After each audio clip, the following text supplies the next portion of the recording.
I'm sorry, are you addressing me? Because your authority is not recognized in Fort Kickass. Are not rubbers. Oh my God.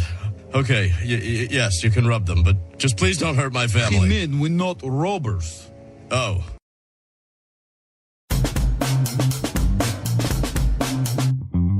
Hi, this is Harry from MikeFive. This is Brian from One Man Standing. This is Nate from Shake to the Sun. This is Jess from Shoot Lab. You're listening to Dr. Bones. Dr. Bones and Mike. Dr. Bones and Mike. And you're listening to New Music Saturdays. This is Martin from Dylan Rock. JJ from Juxta. Hey, this is Leslie And Jason. of The Sweetest Condition. New Music Saturday. Music Saturday. New Music Saturday. New Music Saturday. And you're listening to New Music Saturdays. New Music Saturday. Dr. Bones and Mike. New Music Saturday. Right on, and welcome to New Music Saturday with myself, Dr. Bones, and the guitarist Rigosh. They were MikeFive. What's happening? Good evening. I'm good. The sun is shining. Some people got married. There was some football on. Apart from that, life's good. How about you? You alright? Oh, not too bad. You know, I couldn't get up at 4 in the morning and watch Royal Wedding, so I PVR'd it. I just went out. I was joking. I know. But so tonight we have another special musical guest, and tonight our musical guest is Lemonade Kid. Welcome to the show. Hello, Dr. Bones. Hello, Mike. How you doing? I'm very well. How about yourself? Yeah, I'm pretty good. Had a nice day. It's been lovely and sunny. And yeah, I think like Mike said, apparently someone got married, but hey. Yeah. You know, something happening. Yeah. Well, I this morning, actually speaking of which, because this morning, of course, the replay and everything. So this morning, I go to pick up my dogs, and I come back, and it's like, what are you watching? The Royal Wedding. It's like, are you serious? What did I tell you about chick stuff? You watching the TV back there? So, I mean, obviously, just playing around there, but it's like, well, hurry up and watch it because we gotta get going here and go to the dog park, right? So she's like, okay. It's very popular. I mean, I've got nothing against weddings. Well, no. Yeah, just And, don't like. you know, and a friend of part two, she's like, it's a guilty pleasure, I know. Yeah, but so it's cheesecake and it's much nicer. Yeah. Better for the environment, probably. I kind of think weddings can be a bit boring anyway, and I wouldn't necessarily want to watch one on the television, really. So Yeah. This is why I never watch people's wedding videos. You know, it's like, that's why there's open bars. Yeah, sorry, you can make the wedding. Do you want to watch the video? It's like, I'm busy that night. I'm told you Is there an open bar? Yeah. That's it, yeah. Is there an open bar at the wedding video watching party? Because I'm there. So let's kind of skip over that. I mean, just because, you know, we already don't give, you know. Anyways, so let's get into the important stuff, which is having Lemonade Kid on and talk about your Brownie EP, Goes to My Head. Now, Dom, you've pushed out so many EPs so quickly, and they've all been so good. I mean, I'm sure like Mike and a lot of people want to know is like, where did the inspiration come from to kind of push this stuff out so quickly? It's a difficult question. Where does inspiration come from? It can come from anywhere. You know, sort of, you can be out walking one day and suddenly an idea will pop in your head and you'll think, yep, that's the one. And usually by the time you've got home, you've forgotten what that idea was. And you kind of have half a grasp of what the idea was and you'll sort of run with that. And kind of the idea, I suppose, of sort of putting stuff out, it's kind of, you know, maybe once every 3 months or something, there'll be a new EP and, you know, it's sort of just putting stuff out there fairly regularly, you know, so it's you know, it maybe isn't as much as it seems. It's we've done 2 EPs this year though, I guess already, so that's pretty good going. So I always think if we're halfway through the year and we've had a couple of things out, then that's good, and you know, then we can maybe take our foot off the gas for the rest of the year. No, fair enough. You know, but I like the fact that you have so many kind of special kind of guest appearances on some of your tracks, like Forgotten Bee and Only Amanda from Somber Moon, and I love the fact that you always intermixing, and Jeff Appleton's and some remixes. Like, it just, all this stuff's so cool. You seem to know like a good chunk of people who just help improve what a great songs these songs are. And it's just awesome that you must be thrilled that, you know, every time you might have someone different to kind of help you out and do something something you had a vision for. Yeah, I mean, it's great working with other people is fantastic, really, because I think back to when, you know, before I sort of got into doing stuff with other people, it was just me and Jared doing stuff together. And now, you know, working with other guys and other ladies like Forgotten Bee and Amanda, like you mentioned, it's amazing.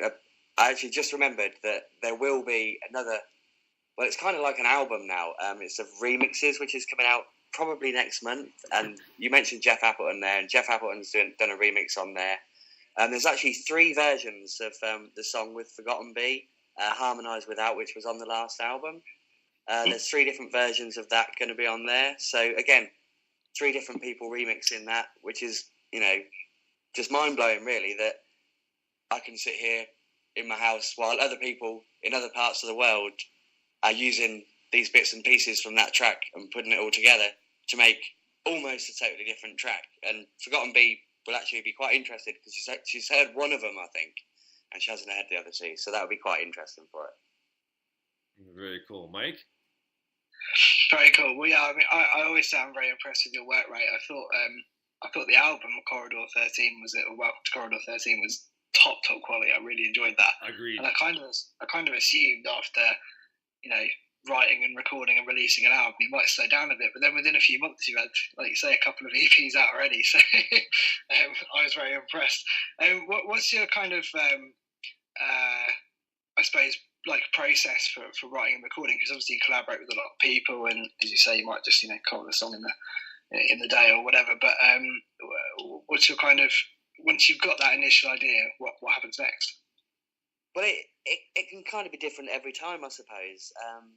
It's like I say, sometimes you might get some words in your head, or sometimes you get a bit of a tune in your head, or sometimes you'll be sitting down, you know, I might be sitting at the piano and you'll sort of get, oh, that's a nice melody or whatever. And it can go from there, really. I think the reason we've done a couple of EPs already this year is because we had so many songs for the album. We were probably working from there was about 30 songs, and we narrowed it down to 13 that we kind of put all our efforts into. But it was kind of, well, we've still got a lot of songs left, and I didn't want to leave them unfinished. So it's kind of been the last kind of, 6 months, I suppose, we've been sort of finishing those songs off. And so, I mean, the B-sides on Good Feeling and the EP we just put out, they're mainly sort of songs that were kind of hanging over from then that we just couldn't work out how to do them properly for the album, or couldn't mix them just to make them sound like they fitted in with the album.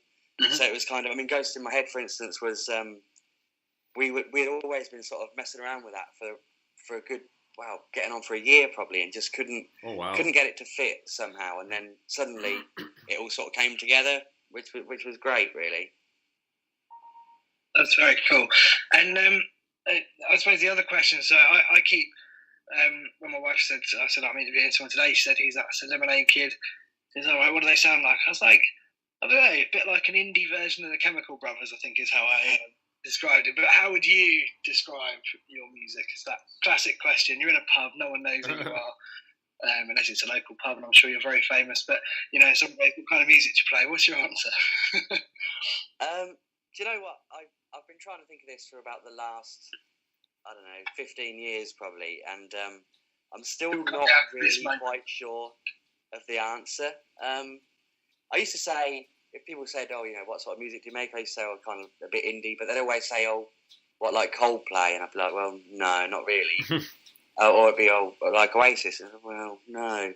So, yeah, I think probably indie-tronica is a good description for it, I think, because it's sort of indie and electronic, but maybe lo-fi indie-tronica, maybe that works, I don't know. Lo-fi indie-tronica, I love that. That's very cool. We're going to have to hashtag that on the next few steps. Yeah. see if we can get that going. Not sure if I can spell it all, but we'll give it a go. Yeah. It's a long one. Yeah. I like it. I like it a lot. And obviously, so Ghost in My Head, which is the latest release. And you said you got some remixes and things like that coming out in the next month or so as well. Do you sort of plot things out for the year and go, right, we'll do this here, and then we'll do these? Or is it just like it comes and you go, right, we'll release that? I mean, what's your kind of, do you have a release schedule, I suppose, is the question I'm asking? I don't know. I guess it's like I said earlier, it's nice to sort of have something out every, say, 3 months. So if you're looking at sort of 4 quarters in a year, it'd be nice to. But then we're probably going over that already because we've done 2 EPs and then there'll be this kind of remix album. And I sort of always wanted to get some remixes done from the album, but then they started coming in and I wasn't really sure what we were going to do with them. And now we've sort of got, 10 remixes, and it's like, oh, what are we going to do with these then? And it's kind of, someone said the other day, oh, my remix, what are you actually going to do with it? And it's like, yeah, that's probably a good question. So then I thought, well, you know what, let's just put them all out and see what happens. So that's what we're going to do. Nice, I like it. How do you approach people to do remixes, or do they approach you? Well, some of the guys, the more electronic sort of guys, we're in it's a electronic music collective called the Climatronica Collective. We did an album last year which raised some money for Solar Aid. We're doing another EP which again is out in July, so that'll be another release I'll be on, and that's a 5-track EP where we've all sort of got together. We're working in sort of pairs to do a track. I'm doing a track with a guy called Anio Fades, who's very electronic. So that's quite an interesting thing to do. And basically, so some of the guys do that. I mean, Jeff Appleton's on there, Simon Irvine, and All Star Motivator, and some other guys, and they've all done some remixes for this remix thing that we're doing. So yeah, I mean, those guys. And then there's 1 or 2 other people that you'll sort of read about, or you'll hear about, or you'll hear something by them and you'll think, you know what, I'll approach those. And yeah, so it sort of goes from there. Some people, you maybe think I'd like to approach, but probably daren't approach them, and it kind of goes like that. But often, it's worth a go. I'd always say to anyone, why not ask? So, most people would say yes. So right. That's all good. That's it, right? You never know. Anyone could go, yeah, I'll give that a go. Yeah. Although I haven't asked the Chemical Brothers yet, so maybe on the next one, I don't know. You should do it. Well, I did say, I think last week or the week before, that about 20 years ago, I lived 20 odd years ago, I lived next to a guy who used to be the gardener for, I think it was Tom, but I'm now thinking maybe it was Ed, but for one of the Chemical Brothers. Nice. So I can ask him if I doubt I've still got his number, but I can see if I can find my ex-neighbour's contact details, and I'll ask if he's still in touch. It's like you say, anything's worth a go. So you never know, right? I'll do that for you. I'll see if I can track him down. Or if I can track him down, I'll ask him if he still knows them, and if the answer is yes, I'll ask him for some details for you. Yeah, just let us know. I'm sure he'll say yes because he's bound to. Why wouldn't he? Yeah, I mean, to be honest, the biggest hurdle might be the guy, because I haven't spoken to him since I moved out of that house. But we'll see what happens. I've got to remember his surname so I can look him up. But leave that with me, and I will do it. Honestly, I'll make that pledge live on air. I cannot promise it will come to anything, but I promise I'll try and I'll update you. How's that? I'll give you a shout in the morning. Yeah, it's probably worth a go, yeah. But yeah, no, let's do that. Sounds like fun. Should we play a track? Yes. Okay. So we're going to get to the first one we're going to get to tonight is the first one we played on the show, and it was world exclusive because none of them had been played or been put on social media. So here's Lemony Kid with The Darkness. Dig this. The illusion of life is strong when the blood